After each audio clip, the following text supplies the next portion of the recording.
Hi guys, samahan nyo ko. Gagawa tayo ng sekreto sa malambot at masarap na ating puto cheese. Yan. So, una, maglagay tayo ng ating dry ingredients, ang ating flour.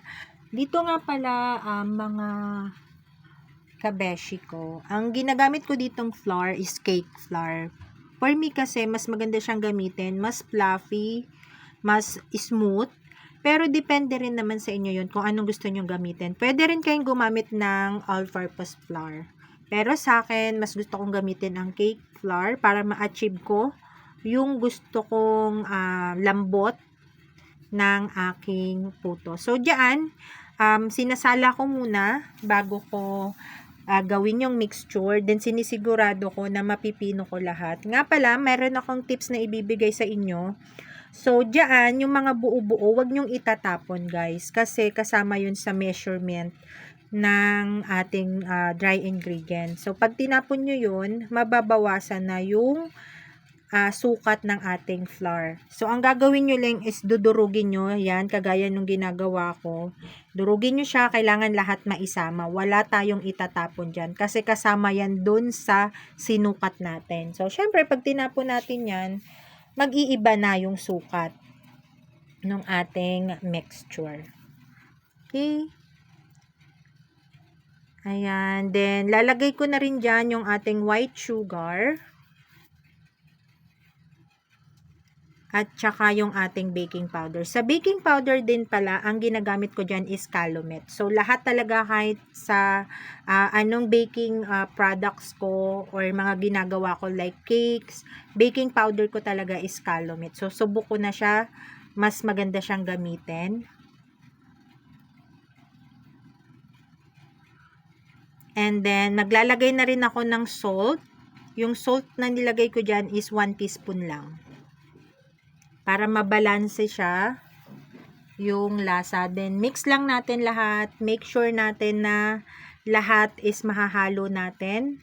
Kasi minsan, yung iba, sabi nila, bakit may parang mapait? So, ang reason bakit may mapait, hindi nahalong mabuti yung baking powder. Kaya meron siyang tendency na may part na mapait. So, para maiwasan natin yun, siguraduhin natin na nahalo nating mabuti lahat. Na na-blend lahat, yung sugar, yung salt, at saka yung ating baking powder. Okay?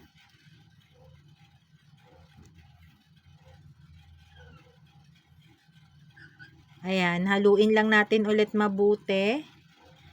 Kalalagay ko lang ng ating sugar.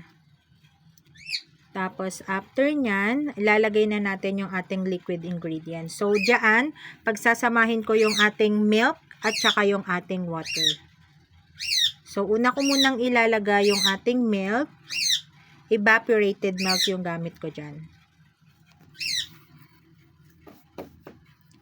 Then, after natin is yung tubig.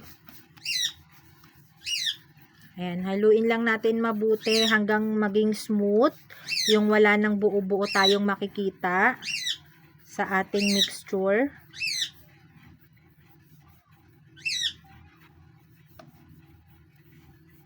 Pasensya na kayo guys, sumasali din yung alaga kong parrot.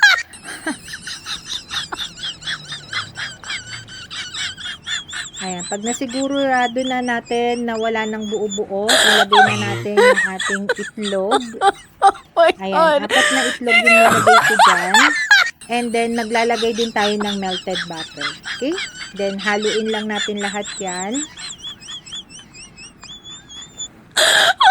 Pag nahalo na natin yan lahat at naging smooth na, ilalagay na natin sa ating molder.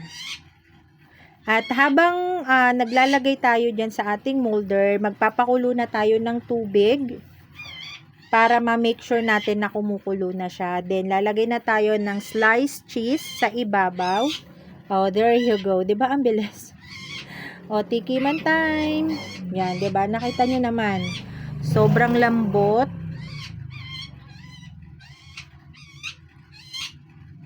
Ang fluffy, ang smooth, ang kinis.